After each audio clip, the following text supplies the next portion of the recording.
Very well. Muna eke go sumo. Afine obone. Woba no bashani danso man shibon. Womba. And officially, okay, Tony no go dey share simple manche. Yake womba woba showing your bar. Acho mi ni ayinsa subscribe ni chi eteno. Claro. Jazzy. The Manchester Quello. English is the only way. Senotano. Cheme, Tengi, no putting press release with the Macanie. Mitano fair comment, few ye Juemo ni Sente Manche ni adote the truth. Anyway, the social media no ni Cheme Kenya me ena ni amena eminche dan makani interest statement there kekle mineke eke kole lagoon up to Sakumo lagoon lemoni lakani eke dufie lenoni lakani keja kole kono ka be Sakumo lagoon English non lakani jere yo won ke adafi toro e koni amewo to na ke ekekle iwe mo na ewe no ni English nime ke na me ke no chere no ni ameko ni ake je enoni chi English no ni to no manya bla o yo wa no ni ji eno ni eke mi le go eke ni danso is not part of the suit but represent English alata school as just check. Sorry, as gazetted divisional chief. Nakani ni kojo dansoe. Saneni akola check 1963. Ke 70 ni Apollo ke hame. Awon ka bagbe 1990 Supreme Court. Ni dansoe anubale ebemi. She judgment in favor of English other parables to make a look. Yo, Chairman, Yaman, Midman, but the local few. Macha need and so, sorry, Macha need adote otito, Raymond, she can go feel baffled, and Macha in Raymond. And near war, Nanoko, you know, like your song thing, the social media, it was addressed to my good self, which is nature. Nature was so much. Ni mobile, carry on. Ni tashine, ni mi kwera mi na kasani wa fafe neke. She voreche. We are doing harm to ourselves. Ni is an English. Check the slow in there. What fe kume? Kono ke po ni. Ebe imero. Hewo no ni na. It was talking about capacity. Addressed to my good self. I get me in that capacity. The social media no. You are sani man who if you koni cheme ni be kename ma take opportunity ne. Koni ma jefe ana ni money tashi e kela ngo to pa. Cheme nyeme ni be kename. Iche ni form ya to the original Moses we o secret. Ije tashi agbawo kotoko. Tashi agbawo kotoko we any eje when you are tashi paramount shikite. Paramount shikite. What she need that is your shikite paramount shikite. Number 2, if Papa, he was the head of Soviet departments, the colonial time. Semina Bawelo, Nahale, Chief Surveyor, State Housing Corporation, Kenya Ignatius Kutu Achampo, Head of State, Kenya Slater, Managing Director, Kenya Reginald Moses, Board Secretary, Chief Surveyor, Metene, Amame here, State Housing Corporation. If Papa does someone fair, Keje, I cook a photo. I saw it down, I want my last stop. The fake demarcation is a fair. Number 2, Yamana, I check back.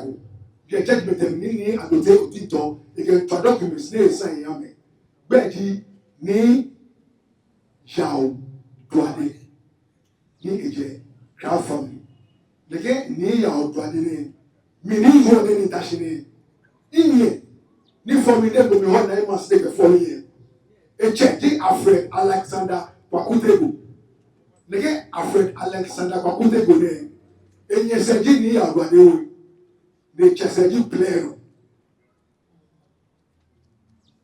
ake idile ne yo enye se amewele ni ya doade na me ale ni ya doade ni ji etero yo cheme ke ni me na mita nyena mi moni ta shoduba bugwa ya ke obini egboni me ne no se na wole chairman shi cheme amamenini yoke ameke pleno ismoni engineer me amameke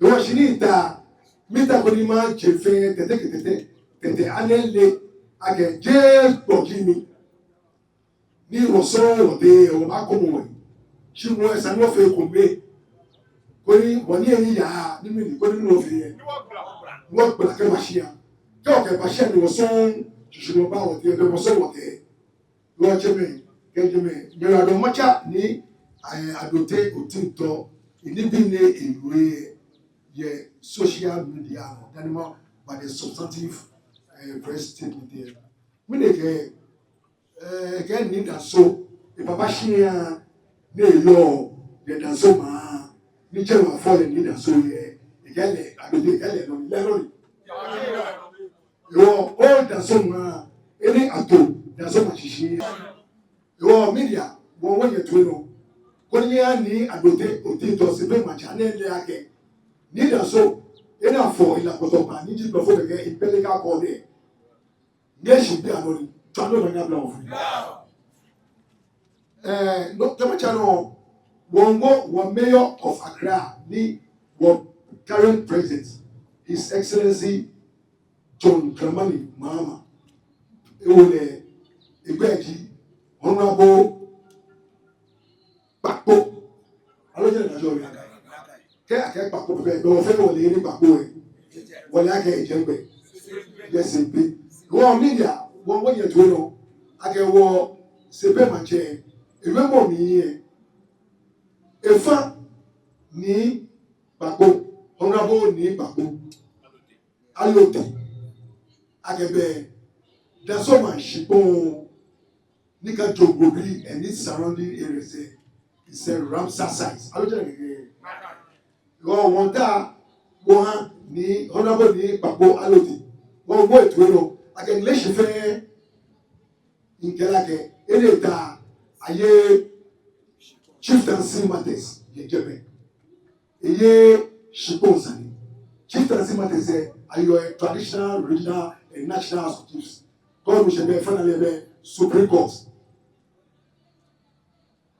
shiponsani are your high court appeal court the Supreme Court your one way to know akekeji sebe manche directly ake take action ye shibodi ni control down so agebe je me your name shake MCE go be one director ha MCE aloje ye radon yo bele ko ni wo manche ligi sebe manche weji ni wokle bagbe di ege dan so ma eni obi okamebo na betuo ni ejeme ege Ramsar site the Ramsar site ke oba dumoshi no ma fe pronouncement go it's an over research otoba same way ke dan so man say e research official consolidated search ni money go ni aba me some years back just be registered let's be a register okay come there e go for Ramsar site we the journey go with ba fe ba che be relation say we know she no bad donation no my instruction I get Ramsar site you are kumujeme wo bata shi wo wo bata shi wo wo ka obaran wo ka wona ni ba mashi mo fe ko me When what I feel I can move fear money about this.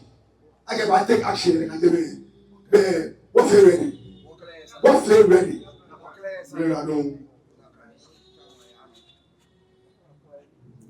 Now the number no dey way.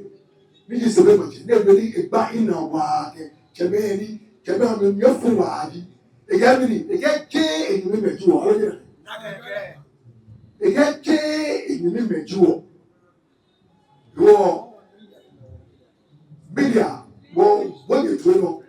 Body e share say be much ake. Wo ya ke wo ni me ji am. Wo get me ne e pa mi bo ne ke wa ke wo nleshi. Alada Solomo, the solo separe, bear one note, the Katamanaka, when the body or alpha, when that you are, I look at it. Very proud, Muna, a guy goes more. I feel no money, what I know what's on here, there's so much, Shibono, Wamba, and I feel Bogen told you go dey share sebe manche yake womba showing your bubano chama kenyume ngleshie wani me ke ona me ameke pay ke ame jicho tuni check for ke lawyers ameke clanty ke tuni ke ne bi tuni bẹ́ẹ̀ ni jẹ́ After Alexander Ogundegoe, the order of British Empire. What be? Then I'm already there. Can me before it. Judgments, relation, one last year, okay, judgments, documents. She was saying no more, okay, Yahweh, to get chain, get planting, get langas, tuning. You want to think we know what you no, I use Mla, no, okay, Mla, what you need. Nankai, no need to back up. In the next 2 weeks or 3 weeks, never you war. And you know, you so much away. Can you want you to any? The one of it,